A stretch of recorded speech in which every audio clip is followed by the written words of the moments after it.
Season 3.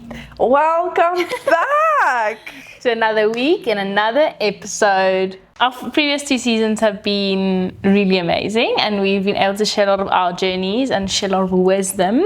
And I think as we carry on with our seasons, Danelle and I just realize how much deeper and much more real and raw we want to get with everyone. Yeah. And just open up, because we can really see that there's so many people who love hearing the real and the raw, and just getting that exactly advice from us, which thank you so much. That's so bizarre.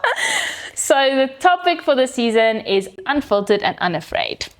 Just sharing everything we think, believe, our opinions, very controversial. And I think it's just stepping into that confidence, stepping into that better version of yourself. And that's like a phase that we had to go throughout the last few years and the last few months, definitely. Especially with the podcast, But stepping into that version of yourself that you want to become. And that's what we want to achieve with the season, is explaining how we got there and the challenges we faced and how to get to that point of pure confidence and being unstoppable. So we're very excited. There's a lot we have to talk about. Exactly. So let's jump straight in. 100%. We are revisiting a topic that we have discussed before in season 1, and it really leans into that unafraid, unfiltered. And that's questions that we avoid, questions that we think are really important to ask yourself, even if it's just once or twice or constantly, and really be honest and real with yourself. And so if you haven't listened to that episode, we are going to read through these questions. We're going to explain some of them to you so that we can guide you into a thought pattern. We might answer some of them, give you our opinions and how we feel about them, but that's not the point of the episode. The point of the episode is for you to go back and think about these questions, journal about them, contemplate them. Exactly, And what we're trying to achieve with this is, and I think it's helped us so much to actually go back, reflect, ask ourselves the hard questions, the questions that we're avoiding. But it's for our personal growth. And once you understand yourself and once you are super self-aware, literally nothing can touch you. If you step into that confident self. Yes. But it's also, the beauty of it is, the more you get to know yourself, the more confident you're going to be in your own skin. And so that's what we're trying to achieve with this. So let's just jump right in. Jumping into question 1 straight away. This question is, are you truly happy or are you just comfortable? Which I think from the outside that sounds like a super easy question, because I think we all strive to be happy, even if you convince yourself you're happy most of the time. But truly think about it. Am I living life to its fullest? And we've talked about this question a lot. Am I living life to my fullest? Am I truly, truly happy? Or am I just comfortable and in my comfort zone?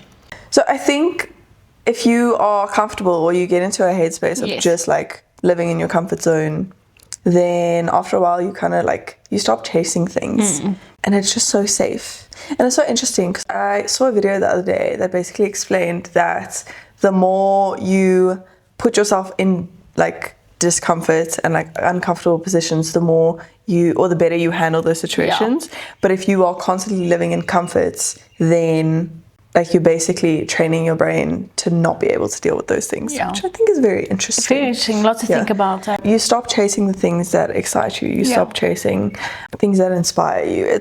There's not a lot, I think, that we can, this is a very personal question, and a question that you really need to go deep dive in. And it can be in so many spaces, so many topics and things. And a stupid example of it is, I was looking at my house the other day, and I'm super comfortable in my house. I really love my house. But then I went to someone else's space, and the house was beautiful, beautifully decorated, and had all these things which I can go get, and I can make my house even more beautiful than it is. And I was I'm just super comfortable in the space. I didn't pay attention to making it a better space, or making it more beautiful, more comfortable, more happy. And so you kind of settle into comfort, and sometimes that's easier than dealing with how can I improve this and how can I make it better. 100%. But what I think I told you a few weeks ago how I feel I've kind of like fell into a comfort zone space again, and it's like been scaring me to get out of my comfort zone again, where usually I love being outside of my comfort zone because it challenges me, I learn new things, and I'm like always just like chasing new opportunities, chasing new things, because I get such a kick out of being outside of my comfort zone and like the adrenaline, and it just makes me like super excited and super happy, but like super excited, if that makes sense. Inspired, yeah.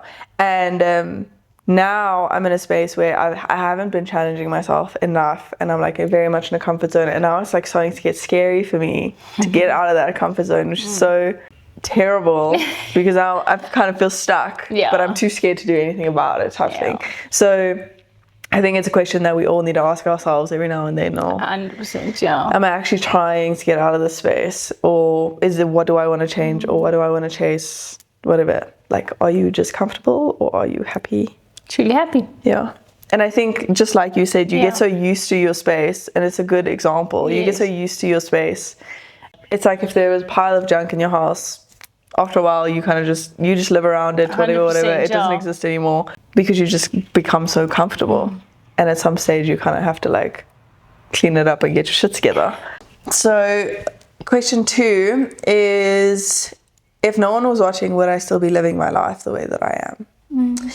Which I think is very interesting, because I think we very much have like curated lives. We set up our social medias and whatever in a way that we want people to think we live, and like we make it look so beautiful, stunning. And it's such a subconscious thing. Like no one taught you to be like that. Yeah. Well, maybe someone taught you, but no one taught me to care what others think. You know, it's like such a subtle and subconscious thing. Yeah, it's like the just let's compare. Let's compare. Yeah. Why are we comparing? But I think about it a lot, is like every now and then you get into this weird headspace of social media and you feel like pressure, and everything just kind of like becomes a lot. Like, what am I trying to communicate to these people, or whatever? The thought of, just think about it, the thought of removing yourself from all social media platforms and legit just living in your own world, and not like opening yourself up to everyone else's opinions and lives, and seeing all these influences and whatever. Think about just living your life, and what would you do with your time? Very interesting concept, okay? But imagine, how would you live your life in that state without any social media platform or any social media profile, not even YouTube, is legit just living your life without checking how other people are living their lives. And then how would that look? Who would you be? How would like it be different? How would you dress different? How would your house look? What would you do with your time? Would you still go to that restaurant if you can't post a photo of it, of your food? Isn't it interesting, eh? Yeah. And then I was saying to me earlier today, we were having a chat, and she said, I'm running a race, but I don't even know why. Like, why I'm running this race, or like against who, and why do I need to run this race against these people? And how do I win? Like, there's no... And that was so true. Like, we run this race against people we have put next to us that I have no idea they're next to us anyway. But also there's no reason for them to be next to us. Like, there's no reason for us to be being like, comparing I'm gonna beat you. But seriously, and it's such a human thing, because truly, like, we've been put in our own lanes for a reason, and you know, we have our own goals, every single person individually. Like, we should not be.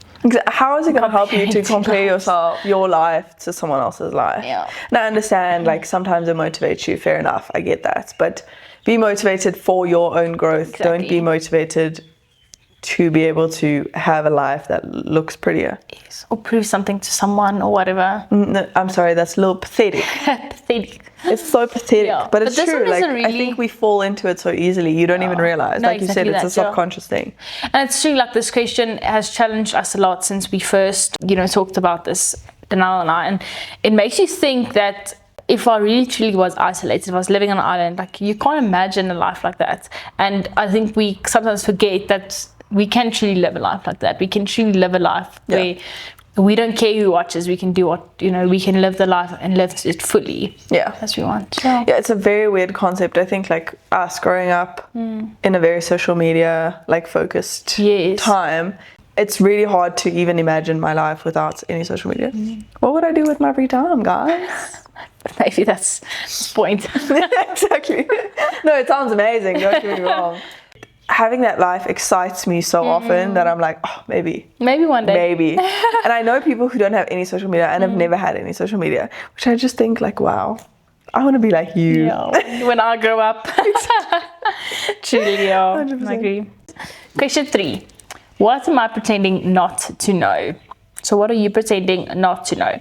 And when we first got this one on our list, when we wrote it down, I was like, not really sure about this question. And so then I discussed it. And I think once you get into it, you actually realize there's some things I block out completely. And there's some realities that, for example, social media, we can actually carry on that train. Yeah. Whenever I'm doom scrolling, I'm like, I know I shouldn't be doing this right. I know there's 10 other things I should be doing. Yes. But I'm like, I just need this time off. Or I just need this 10 minutes, you know? So I pretend not to know that this isn't what I should be doing. Do you understand what I'm saying? Exactly. But it's also a thing of, you could be scrolling and comparing yourself, knowing very well you shouldn't be doing that. And you can just exit the app. Literally, you can close the app. It's actually insane. And even on those days, those days, I feel like we all have them where you don't feel good enough and you don't feel like whatever. In your head. Yeah, you're just completely in your head. Those are the days that you doom scroll the most, which is so interesting, right? Because doom scrolling probably got you to that point of feeling that way. And then you just continue because you want to obviously numb everything, and I get that, but then you're just making it worse, and then it's just a spiral. But what are the things that you pretend to not know? And I think we can even rephrasing the questions, what are the things that you don't want to admit to yourself, that you're just too scared to admit to yourself? Who are the people that you need to let go of because they're not good for you, but you've just been pretending, oh, everything's fine, everything's okay. There's so many factors or aspects of our lives that we can look at this question and think, what am I not admitting to myself? What am I pretending doesn't exist? Yeah. And I think once you can come to reality with a question and be truthful with yourself, I think that's the first step to bettering it or healing certain parts of yourself, whatever it may be. Just admitting. Yeah, and career-wise as well, there's so many times where I think we just lie to ourselves to cope and to continue on. But sometimes you really need to stop and think, you know, what am I lying to myself about? And whether that is I'm not okay mentally, I'm really struggling in the job I am not coping with the work pressure. Or actually just, I don't like my job. Can be that as well. Yeah. And then that's step 1. Now, how do we deal with it? How do we better it? Do we have to ask for help? Do we need to look into changing the job? Do we need to whatever? Yeah. And I think it is scary. It's a scary question to ask because it feels like there has to be change involved once you admit that thing. But it doesn't have to be immediate. It could be a slow burn. For example, let's say I admit to myself now that actually I don't like my job. I realize now, okay, actually this is not necessarily what I want to do. That doesn't mean I'm going to put less into it. It just means, okay, I am now working towards changing my current situation. If I don't enjoy the job that I'm in, then that means I'm giving myself, let's say, 6 months to save up money so that I can quit my job and find a new job. There's so many aspects to it. It doesn't have to be immediate change. I understand admitting it to yourself is scary, but to me, it's scarier to just stay in a space where you're not growing. Yeah. And just super unhappy. Because once again, are you comfortable? Are you happy? The next question is, if I keep going the way that I'm going now, where would I be in 5 years? A lot to think about.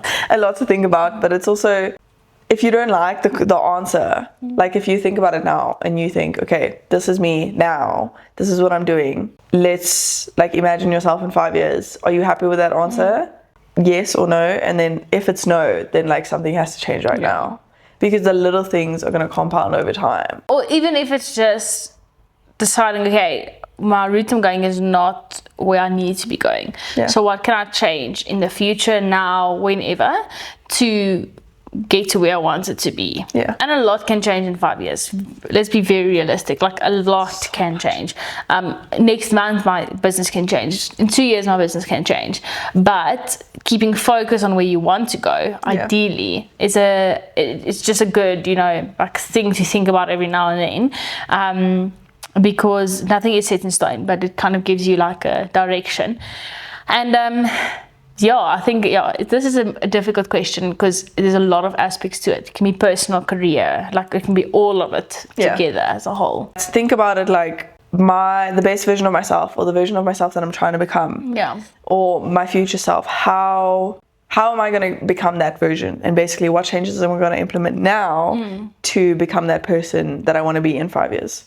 It's a hard one because it means like habits need to change and you need to start like investing in yourself. But there's so much beauty in it at the end of the day. And I think with that being said, is you build so much confidence if you're actually showing up for yourself and making those changes for your future self. Agree. Confidence, self-awareness, everything. All of it. Yeah. The last question is, am I willing to be uncomfortable to get to where I want to be? I love this question. And I don't think, I truly believe it's a very honorable thing to be willing to be uncomfortable to get where you want to be, because I don't think a lot of people or everyone has the guts to do it. I think it's very, very scary, very uncertain. It can look very different for different people. It might be massive changes. It might be small changes. I know a lot of people who kind of just cruise through life and they want it to be as easy as possible, to make as much money as possible while just cruising.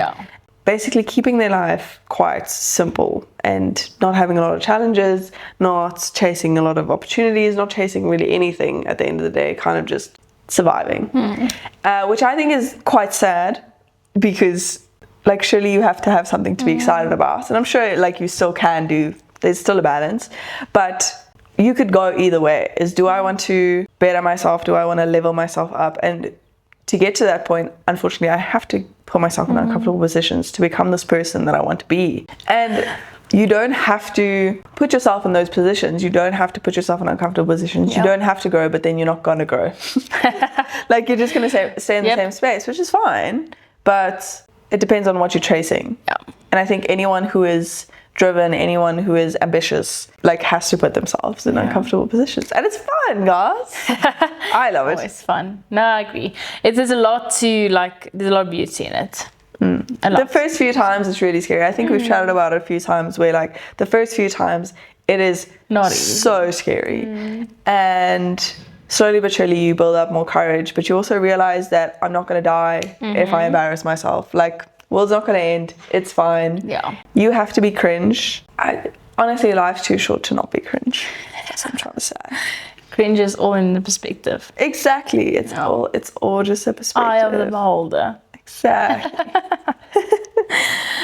No, so these are 5 questions that we really think it's a good time to reflect on your life and make changes when need be. And as Danelle said earlier, it's not like tomorrow it's going to change. It's very like it takes some time, takes process. And a lot of these truths, I know personally, when you're not in a emotionally strong place, like some of those things are really hard to accept, and it can almost feel like I'm stagnant and I can't move. But just having in the back of the mind, thinking about them constantly, just like deliberating them really, really helps you just to slowly but surely get over it, move forward, get an action plan, know what to do next. No, 100%. Like you can incorporate these questions in so many different ways. It could be a question that you ask yourself every day, or it could be a journaling prompt. I mean, we gave you 5 questions. It's 5 questions that's like one a day, or it could be once a week I sit down and I answer these 5 questions, or once a month and I basically say like, how should I change and adapt my life to become the person that I want to be? And so you can incorporate them in so many ways, but basically what we're trying to say is challenge yourself to actually get to know yourself, understand yourself. What do you actually want? And are you just surviving, or are you actually living and happy and excited? And I think we kind of live in a world right now which is most people are just trying to survive. And it's so sad to watch, but also like you don't have to be that person. And obviously you go through phases, but become that person who is genuinely excited about life. And way easier to do that if you know who you are. Yeah. So dramatic. No, but it's true. Yeah. That's it for episode 1.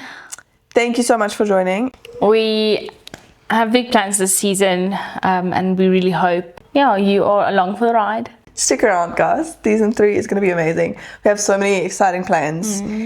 We are excited to have you as part of the community. So thank you so much for joining, and we will see you next week. Bye. Bye. Thanks so much for tuning in. If you loved today's episode, be sure to follow the podcast so you never miss one. We drop a brand new episode every Tuesday, so share it with a friend and keep the conversation going. Until then, keep showing up, keep growing, and we'll catch you next week. Okay, love you, bye.